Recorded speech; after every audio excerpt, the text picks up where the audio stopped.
Alhamdulillahi Rabbil Alamin. Wa bihi nasta'in. Wa ala umurid dunya waddin. Ashhadu an la ilaha illallah wahdahu la syarikalah. Wa ashhadu anna Muhammadan abduhu wa rasuluh la nabiyya ba'da. Allahumma salli ala Muhammad wa ala alihi wa sahbihi ajma'in. Amma ba'du faya ibadallah, usikum wa iyaya bittaqwallah, faqad fazal muttaqun. Qala Allah Ta'ala fil Qur'anil Karim, a'udzu billahi minasy syaithanir rajim. Bismillahirrahmanirrahim. Lan yanalallah luhumuha wala dima'uha walakin yanaluhut taqwa minkum. Kadzalika sakhara halakum litukabbirullaha ala ma hadakum wa basyiril muhsinin. Qala ta'ala fi ayatul aidan, inna a'tainakal kausar fasolli li rabbika wanhar inna syani'aka huwal abtar. Shadaqallahul azim.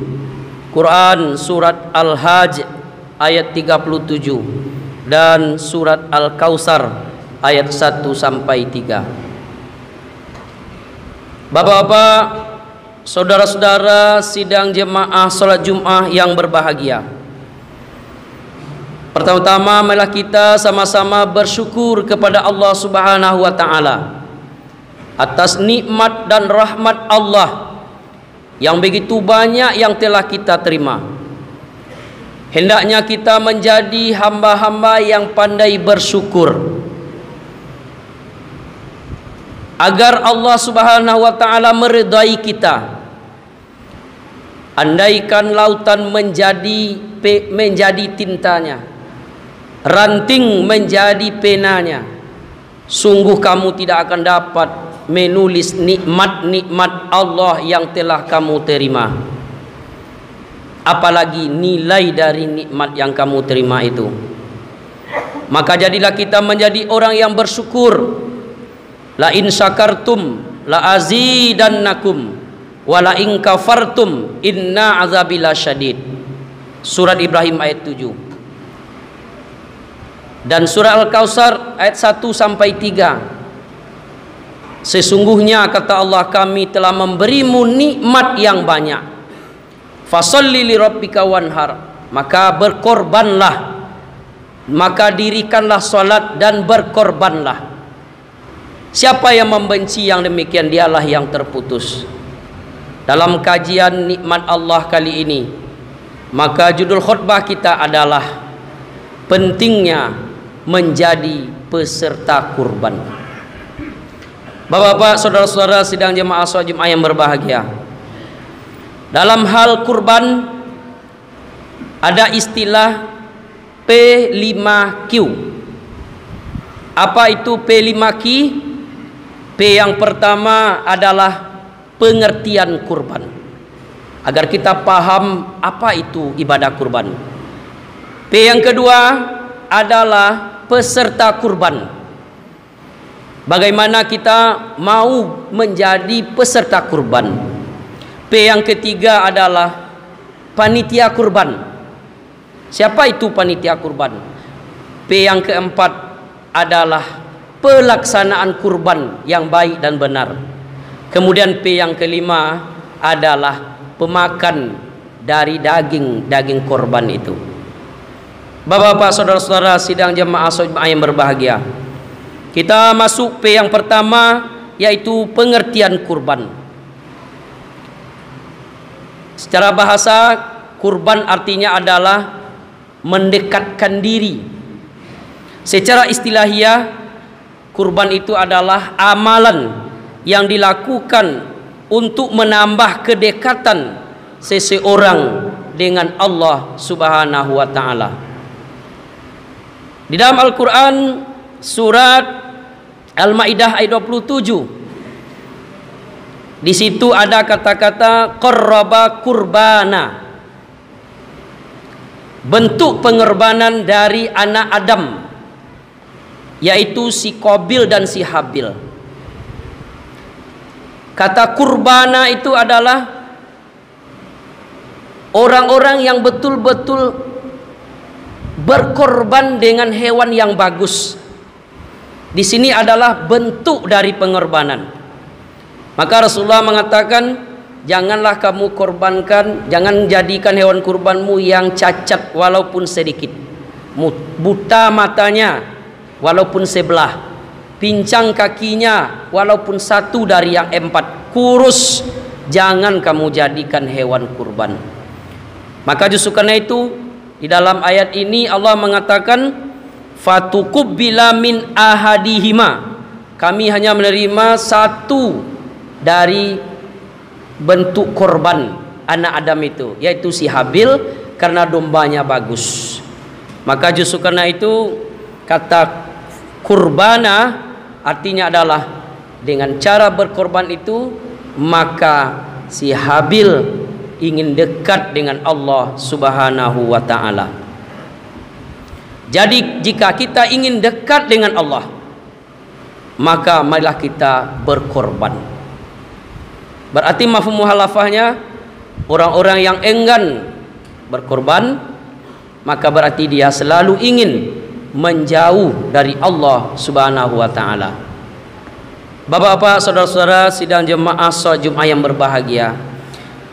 Yang kedua adalah peserta kurban. Siapakah itu peserta kurban? Peserta kurban adalah semua kita umat Islam.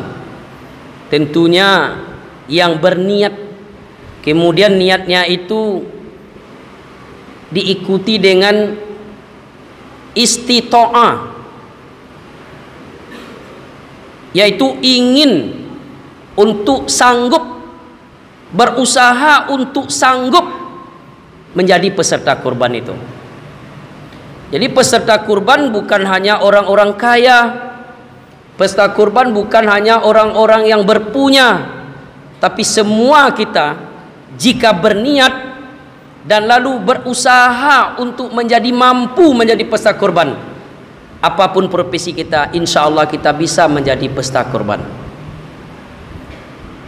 Kadang-kadang memilukan sekali, di satu tempat, di situ banyak orang-orang yang katanya beriman, dia telah mendirikan sholat, tetapi pada wanhar, pada berkorban kurang semangat, sehingga peserta korban itu dari tahun ke tahun orangnya itu aja. Andaikan di situ ada 240 kakak, kadang-kadang korban di situ hanya sekitar 4 ekor, 3 ekor. Kenapa ini terjadi? Karena kita umat Islam kadang-kadang menganggap remeh, sehingga kita tidak ikut menjadi peserta korban. Maka dari itu, sekarang 17 Zulqaidah, masih ada waktu kita bapak-bapak, mari kita teli kekayaan kita, mari kita insafi diri kita, karena berkorban itu adalah semasa hidup ini paling afdal. Karena fasholli lirabbika wanhar, kata Mustafa Al-Maraghi dalam tafsirnya, dirikan salat dan berkorban. Lalu yang mendirikan salat itu adalah orang yang masih hidup, sehingga wawunya waw ataf, wanhar, dan berkorbanlah. Maka berkorban itu yang paling afdal adalah ketika kita masih hidup. Sering kita lihat di papan-papan anggota peserta korban, di sana punya gelar, ada ALM, ada ALMH, almarhum, almarhumah. Sahkah korban orang seperti itu? Di dalam beberapa hadis sah, tetapi tentu kalau kita cari nilai, tentu kurang nilainya. Maka marilah ketika masih hidup ini, jangan tunda-tunda untuk tahun yang akan datang. Karena satu pun kita yang hadir ini mempunyai uang hari ini, banyak uang kita di ATM, tapi belum mampu siapapun untuk bisa menjamin hidupnya untuk tahun yang akan datang. Jadi dalam belasan hari ini, mari ambil uang kita, serahkan kepada panitia korban terdekat agar kita bisa menjadi peserta korban. Ketahuilah dalam hadis Muslim, setiap helai bulu dari hewan kurban itu yang kamu tak mampu menghitung jumlah bulunya itu, maka satu bulu itu satu pahala yang dapat menggugurkan dosa-dosamu. Siapa orang yang mampu menghitung bulu sapi? Siapa orang yang mampu menghitung bulu domba, bulu onta? Tidak ada. Begitu besar dan banyaknya pahala yang akan kita raih. Maka justru karena itu, jadilah kita menjadi P yang kedua, peserta kurban. P yang ketiga adalah panitia korban. Siapakah itu panitia korban? Adalah orang-orang yang kita tunjuk untuk membantu agar korban-korban kita itu fatuqubbilah, diterima oleh Allah. Justru karena itu panitia korban bukan sembarangan. Panitia korban ini adalah orang yang amanah, orang yang ahli, mulai dari dia mengumpul, mendata pelaksanaan kurban, membagikan daging kurban, mempertanggungjawabkan baik kepada peserta kurban maupun kepada Allah Subhanahu wa taala. Sehingga panitia-panitia korban ini hendaknya amanah, karena panitia korban ini dapat pahala besar juga. Maka justru itu panitia korban dia akan menyiapkan hewan kurban terbaik untuk peserta-peserta kurban. Maka justru karena itu peserta-peserta kurban jangan lagi sampai mengumpat kepada pengurus atau panitia kurban. Serahkanlah. Kalau perlu ada kekurangan-kekurangan, janganlah enggan untuk menambah. Jangan diambilkan. Kata Rasulullah, jangan diambilkan untuk pengurus-pengurus, untuk penyembelih, untuk pekerja, jangan diambilkan dari korban-korbanmu itu.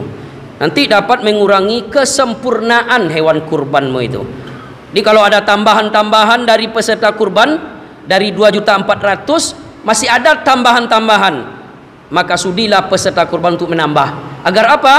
Agar korban kita itu diterima oleh Allah Subhanahu wa taala.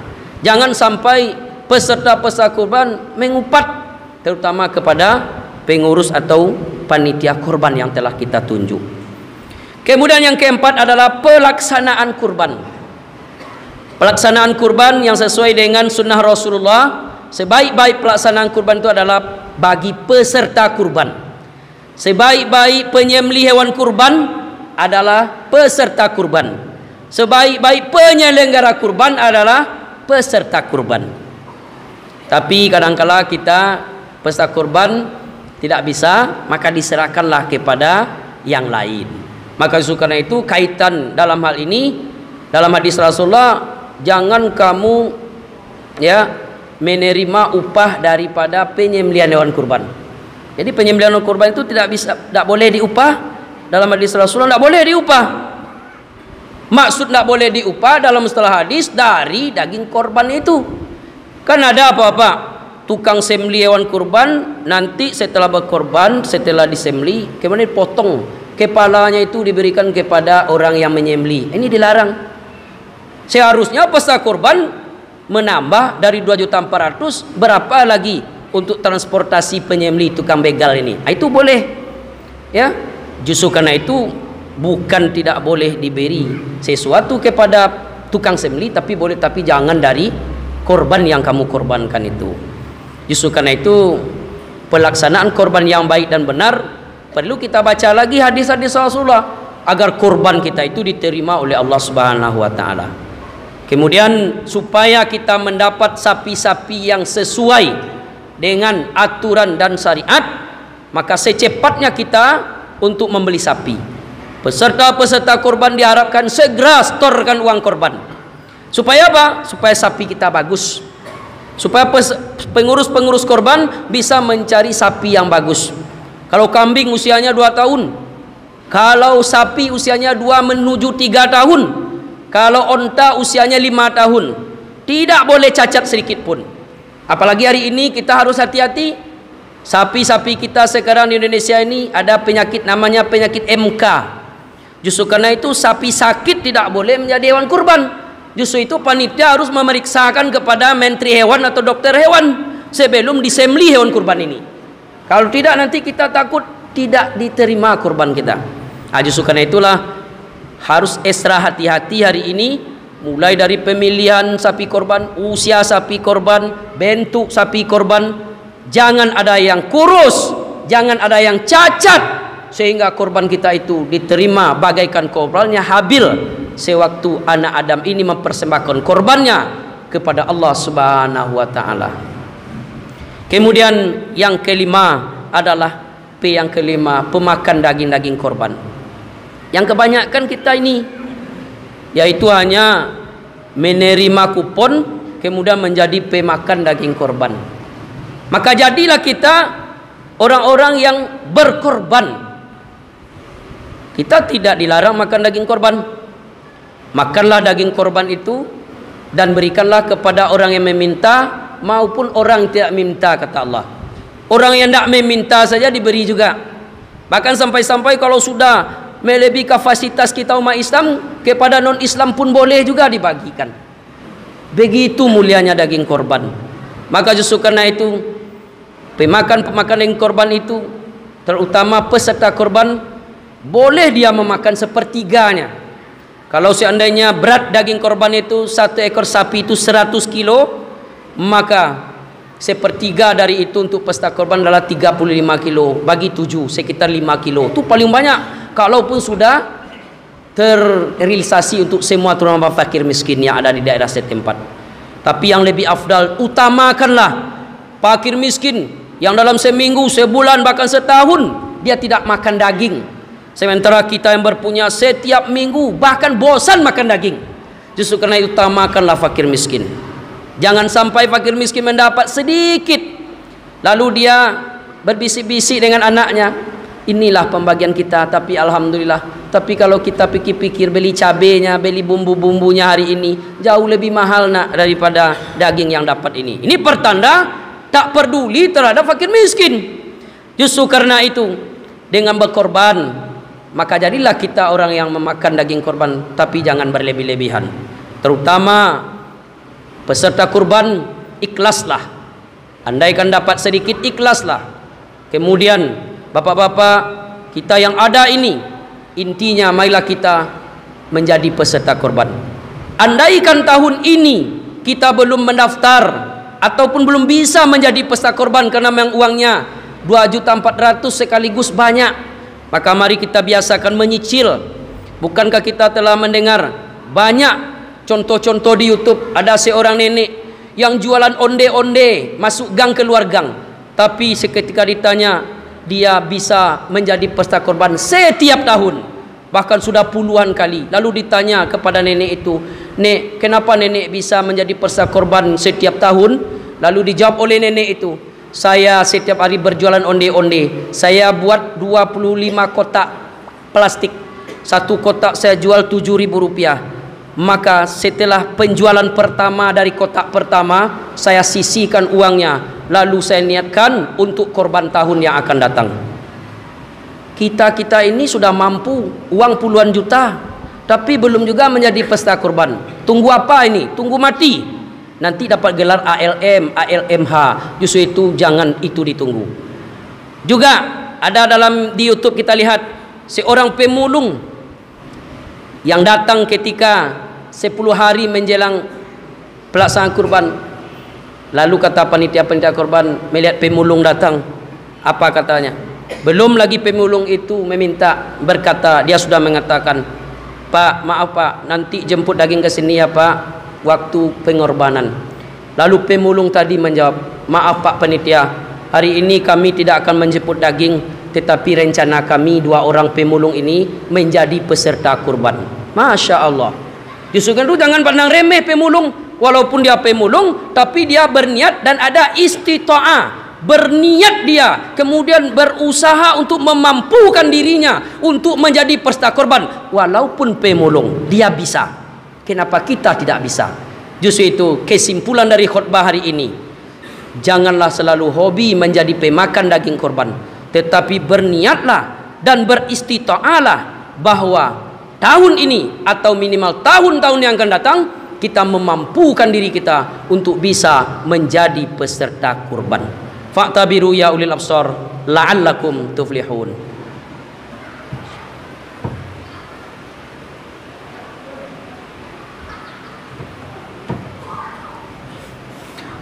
Alhamdulillahi rabbil alamin. Asyhadu an la ilaha illallah wa asyhadu anna Muhammadar Rasulullah la nabiyya ba'da. Allahumma shalli ala Muhammad wa ala alihi wa sahbihi ajmain. Amma ba'du fa ya ibadallah ittaqullaha haqqa tuqatih wa la tamutunna illa wa antum muslimun. Qala Allah ta'ala fil Qur'anil Karim. Bismillahirrahmanirrahim. Inna a'tainakal kautsar fasalli li rabbika wanhar inna syani'aka wal abtar. Innallaha wa malaikatahu yusalluna 'alan nabi ya ayyuhallazina amanu sallu 'alaihi wa sallimu taslima. Allahumma shalli 'ala Muhammad wa 'ala ali Muhammad kama shallaita 'ala Ibrahim wa 'ala ali Ibrahim wa barik 'ala Muhammad wa 'ala ali Muhammad kama barakta 'ala Ibrahim wa 'ala ali Ibrahim fil 'alamin innaka Hamidum Majid. Allahumma ufril muslimina wal muslimat wal mu'minina wal mu'minat al ahya'i minhum wal amwat. Rabbana hab lana min azwajina wa zurriyyatina qurrata a'yun waj'alna lil muttaqina imama. Allahumma ij'alna minat tawwabin waj'alna minal mutatahhirin waj'alna min ibadikas sholihin waj'alna min ibadikas sabirin waj'alna min ibadikal muhsinin waj'alna min ibadikal mukhlisin waj'alna min ibadikal qaumil muttaqin. Rabbana zallamna anfusana wa illam taghfir lana wa tarhamna lanakunanna minal khasirin. Rabbana atina fid dunya hasanah wa fil akhirati hasanah wa qina azabannar. Walhamdulillahi rabbil alamin. Wa aqimis shalah.